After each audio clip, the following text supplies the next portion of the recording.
నమస్తే, welcome to our channel. నేను మిషాల్ని. Social మీడియాలో అసభ్యకరంగా పోస్ట్ పెట్టిన సజ్జల భార్గవరెడ్డి మీద కేసు నమోదైంది అందరికీ తెలిసిందే. మరి ముఖ్యంగా విచారణలో ఎన్ని క్వశ్చన్లు అడుగుతున్నా కూడా తను ఏదో ఒక్కదానికి కూడా సమాధానం అయితే చెప్పలేదు. మరి ఎన్ని ఫోన్లు మార్చాడు, ఆ ఫోన్లో ఎన్ని సిమ్లు మార్చారనే డేటా కూడా తీస్తున్నారు.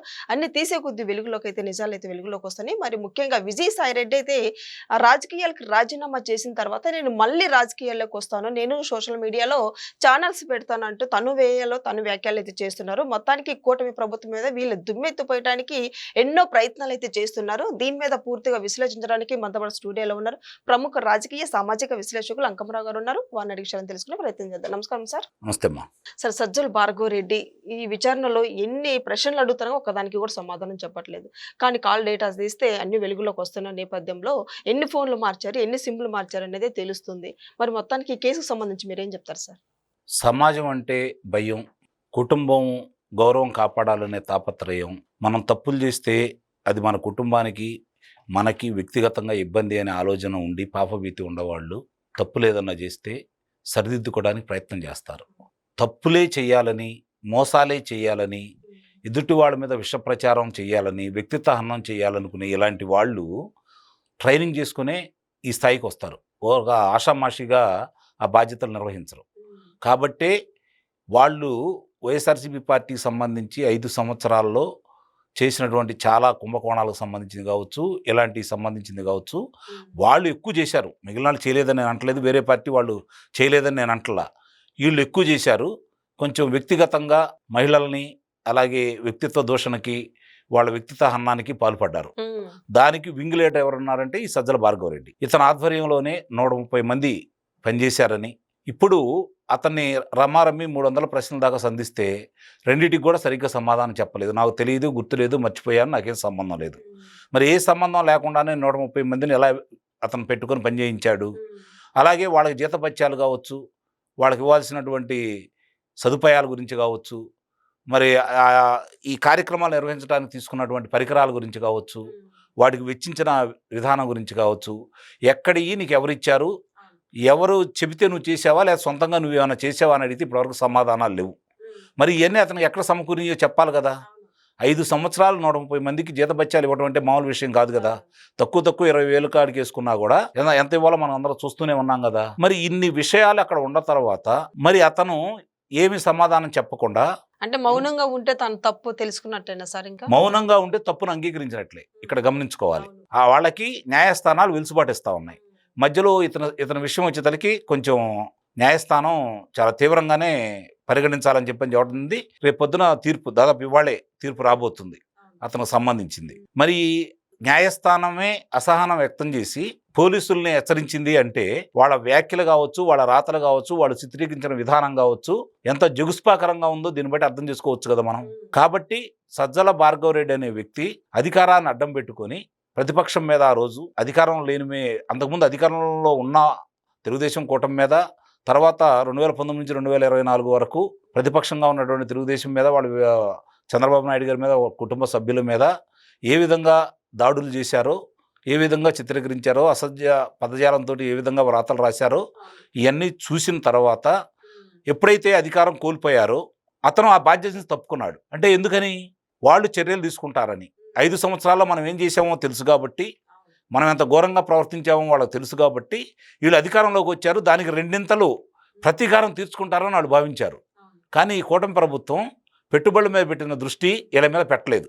కాబట్టే ఇప్పటికీ వీళ్ళు ఈ విధంగా తిరుగుతూ ఉన్నారు. న్యాయస్థానం కూడా కొన్ని విషయాల్లో వాళ్ళకి 41 నోటీస్ ఇవ్వండి అంటే, వాళ్ళు ఏ విధంగా మాట్లాడినా కూడా, అమరావతి రైతుల్ని వేసెలగా మాట్లాడిన వాళ్ళని, ఆ మాట్లాడేదానికి సహకరించిన వాళ్ళని కూడా న్యాయస్థానం 41 నోటీసులు వదిలిపెట్టండి, అది పెద్ద తీవ్రమైన నేరం కాదు అని చెప్తా ఉంది.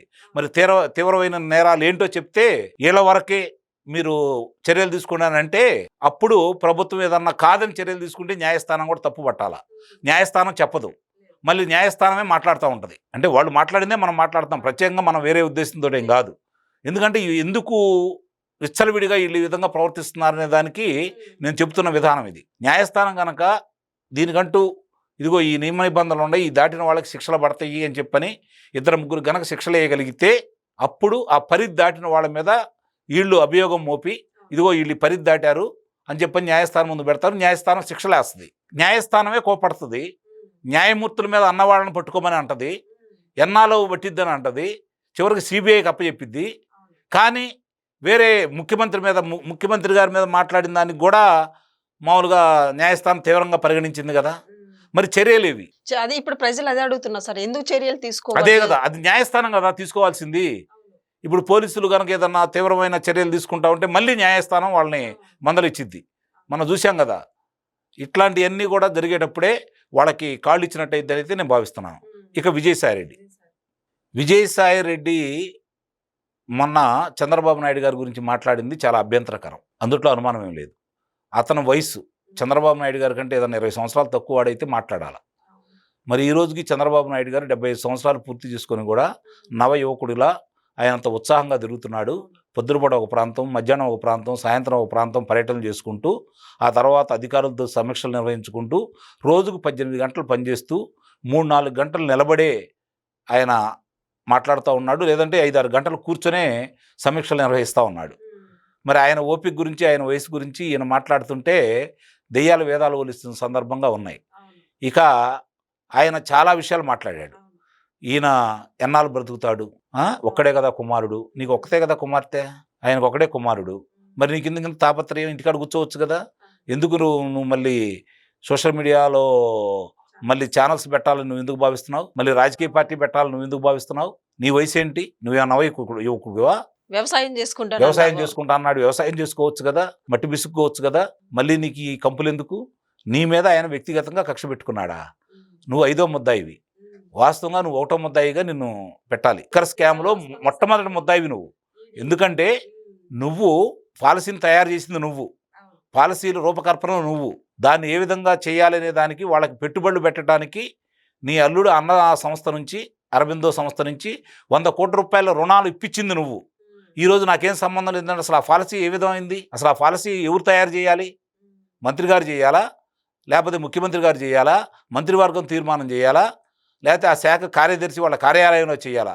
నీ ఇంట్లో పెట్టాలి, నువ్వు ఎవడే అసలు, నీకేంటి సంబంధం? కాబట్టి ముందుగా మొదటి ముద్దాయిగా నిన్ను పెట్టాలా. నీ మీద కక్షపూరితంగా చేశారా? ఎన్నాళ్ళు అవుతుంది? ఇప్పటివరకు నిన్ను ఏమైనా జైల్లో పెట్టారా? ఏ విషయంలో?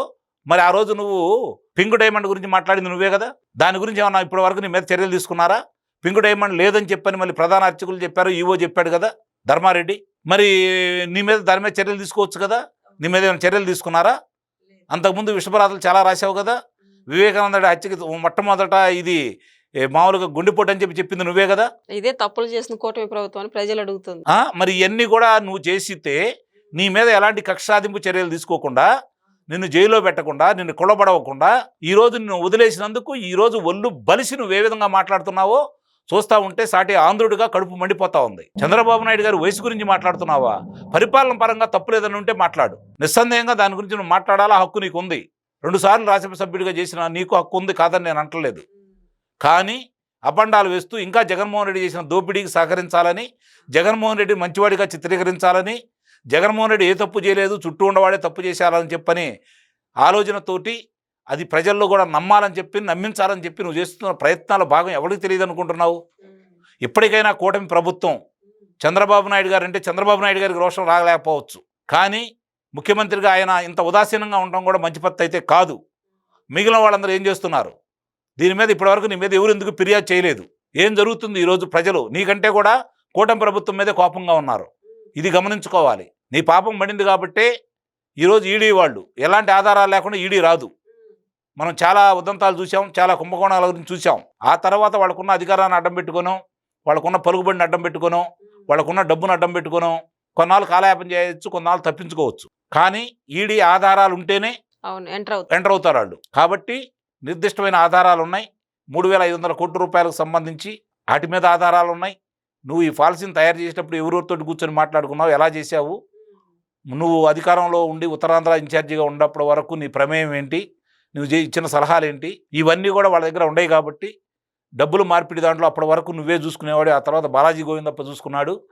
కాబట్టి నీకు బాలాజీ గోవిందప్పకు కూడా విచారణ ఎదుర్కోవాల్సిన ఆవశ్యకత ఎదురవుతూ ఉంటుంది.